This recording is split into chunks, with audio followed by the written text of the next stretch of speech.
broskies. It's a Tuesday.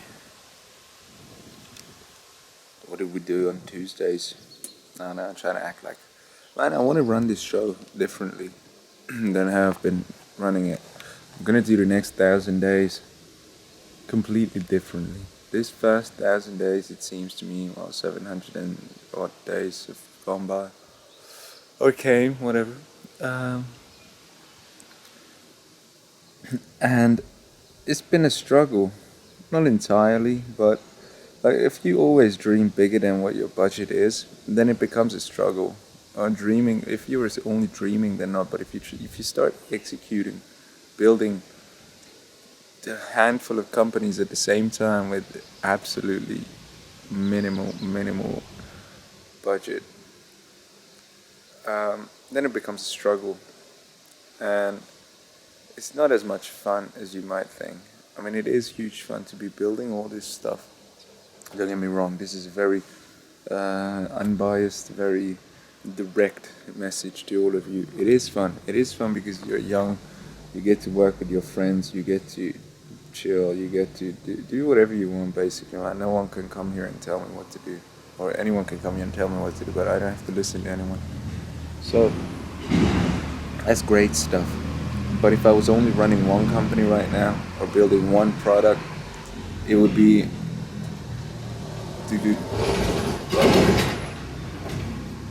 much simpler, much less struggle in it. And I'm not gonna struggle anymore. It's not something I'm prepared to do for any longer because it takes a toll. It takes a toll, and it gives you this feeling of inadequacy. Immense feeling of inadequacy. If you bite off more than you can chew, there's not much that can reassure you that you're on the right path. I mean, spurs of success or progress, spurs of progress can serve as reassurance that we're on the right path, but still then it's back to the struggle the next day. Or when I look at the other 3D file in my Fusion and see that I still got a couple hundred hours on it, at least, or maybe like 400 hours work on one machine, and I'm like, fuck, but this week I need to work on 4 other companies. Now how the fuck does that work? I think to myself oftentimes how ready I would be if I stuck with one man. 2017, January the 5th, I finished BlazeTech. If I kept on working on BlazeTech, it would be done now. Done deal, sold. A few thousand, maybe 10,000 pieces already sold. Now what to worry about? Nothing. Still don't have anything to worry about because I don't give anything enough significance for me to worry about them. It's just, it hinders your ability to, or at least mine, to fully enjoy the process itself, because it always creeps in the back of your mind that, man, you need to figure this out, you need to figure that out. And smoking weed, for example, is good on one front, that it chills that part of you down that's dissatisfied with the speed of progress. So it's good, but it also slows down progress. So the antidote becomes the illness at the same time. So I need to chill that out a little too, just to get a clearer picture. But what I'm saying to you is that the next 1,000 videos, next 1,000 series that starts next March 2022, March or April, May, something like that, is gonna be about everyday progress without monetary limitations. So we either make it by then and we've got products selling or a large sum of investment capital to play with, or I'm gonna shut down like 80% of what I'm doing. So it's either those three, one of those three. Because this lifestyle, it's not perfect, you know. No lifestyle can be deemed perfect, I think, but there are distances from it, various distances, and this is quite far from perfect. Yeah. The part you have to understand the most is that it doesn't really allow for proper satisfaction because even if you succeed with one thing or two, man, we're building Swordfish, Cloudliner, Bullix, Iron Rainbow. This is four. And within those Bullix, multitude of panels, less and less, man. You know my goal with it. Less and less electronics. And there's various elements of the software. Same goes for Iron Rainbow, man. Just off the top, there's the color cabinet and there's the robot. I mean, if that wasn't enough, need to build scanners, software, IronSoft to manage inventory and workloads and whatever distributed amongst machines and humans within a facility. Now that software is fucking complex. And then there's this piece of software that is responsible for generating the path for the robot tooltip. Now we're talking about complex. I invested like 20 grand into that already last year. But I need to put like another 80 in it for it to be like good. Okay, so even if we sell 100 swordfish, we get like 100 grand, we make, I don't know what, 60 grand on that. That's good. But then it evaporates so quickly and it's going to get redistributed so quickly that it will seem like we've done nothing. Like for the first $500,000, it will be like no effect, no.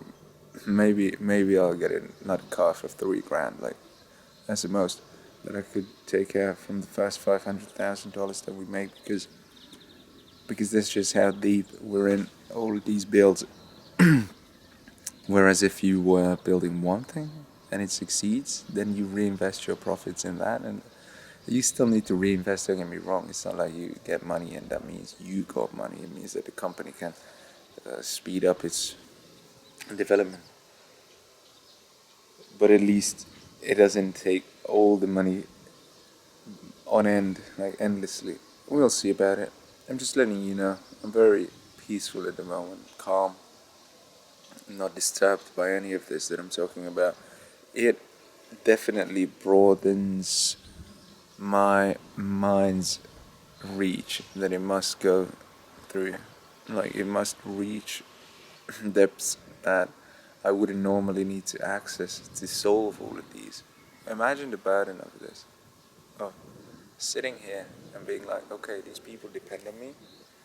Customers want the stuff that I've got in the pipeline. Like, how do I get it out of the pipeline and into their living rooms or workshops or machines or whatever the machine we're talking about? That we're talking about. It's the morning time, by the way. I think you can tell by my voice. I watch these videos and I instantly know what time of day it is, based on my voice. I don't know if you've picked up on it or not. Any advice? Any advice I could give you? Man, get great at something and stick to that. That's the advice I would give to myself, man. If I was to go back 5 years, I know there's another section of 5 years coming, another chunk of 5 years coming, so I could be like, right now, I could just get great at something and stick to it, but I'm a little too deep into all of this for me to just make that transition. But if you're 20, then start a dozen companies at the same time. Or do and be ready to sacrifice your next X amount of years because that's how it goes. But then again, you never know, man. If I stuck with Iron Rainbow and didn't make the promise to Betsy to finish Swordfish with him, I said I'll help him sell it, but it turned into finishing it.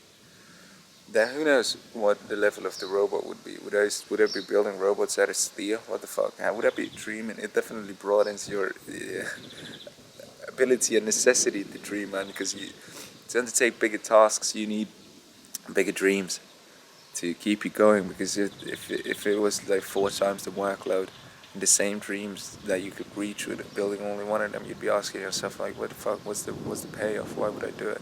Is it fame? No, man. For me, it's not. Like fame is not something tangible I can do stuff with. It will be good to have fame within industries, like to be renowned for accomplishments within various industries that I'm interested in, because that opens doors. I can get panties off easily anyhow without fame. No, man, give it some money and then endless amount of pussy landing on my face. So that's not an issue. So fame doesn't really motivate me in that way. But with Bertie, dreams turned into CDs, clips. When was it? I don't know. 20. What's this? 17, 16, 16. Talking about plane factories. Like that came from Bertie. The idea that you can fly, and not only that you can fly, but that you can fly in shit that you build. That concept I derived from conversations with Bertie. So that's important. Right now, I can be sitting here 25, knowing that in 5 years' time, I will be flying planes, and it's cool. It's good. Whereas if I stuck to Iron Rape, I would probably end up on the same path. But I might be 28 by the time I start dreaming about building my own planes. But then again, if I have like 80 million in the bank, I can be like, alrighty, do it in a year or something. Whereas right now, I don't know, man. I don't know. This is not complaining. This is assessing current state of mind, basically. Not projects. Projects where each project is in its own or on its own timeline is, I don't know whether it correlates or how much it correlates with my state of mind. I'll try to check that out. See, but man, I guess they go hand in hand, because if I progress on one front, then I feel confident, and that enhances my mind state. I guess whatever, man. What I'm trying to tell you is that pick an area that you're great in. For me, why am I saying this? Because for me, currently, it's lost. Like, I don't know. I don't know what my job is, basically, these days. I mean, I know on paper what my job is. I need to keep it all together. I need to keep the team together. I need to provide funding. I need to provide the space, all the machines, any problem that comes up with any machine, any group of people, any internal affairs, any external affairs. I need to handle it, okay? That's a given. But am I good at it?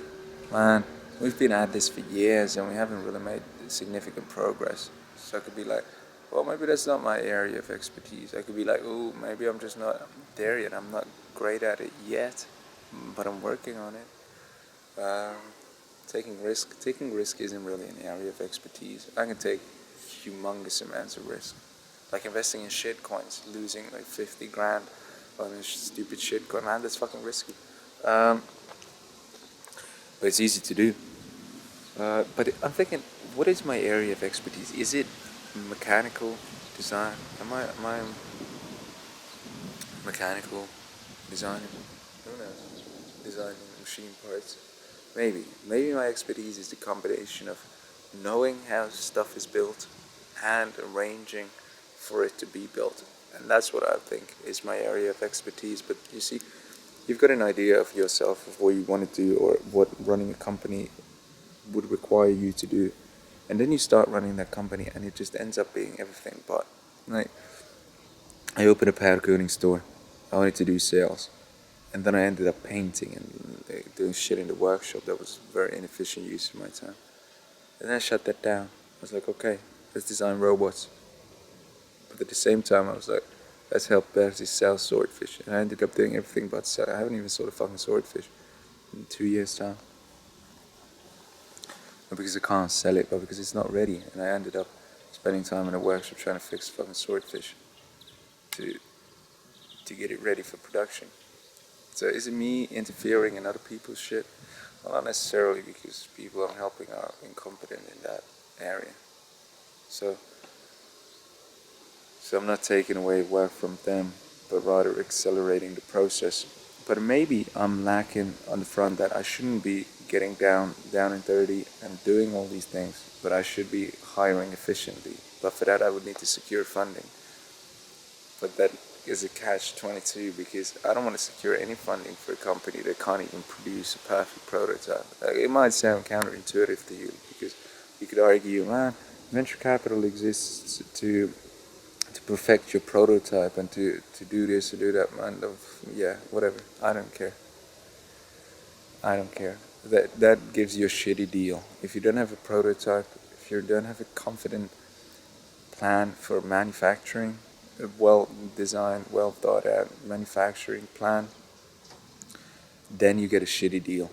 Then you get undercut by VCs. Why? Because they know the drill. The more you need the money, the better deal you're gonna give them. And they can see that if you've got a fucking perfect prototype, man, plans to manufacture, you just need a couple $100,000 to kickstart it all, to buy the machines that you need. But they know that even without their investment, you're gonna be able to do it. Then they're the prize. But if you make it seem like without them you can't do it, now then you're the prize. But if it's this case, then they're the prize. And if they're the prize, man, then you have to work for them. And that's not good. That's not something I'm willing to do. Sacrifice.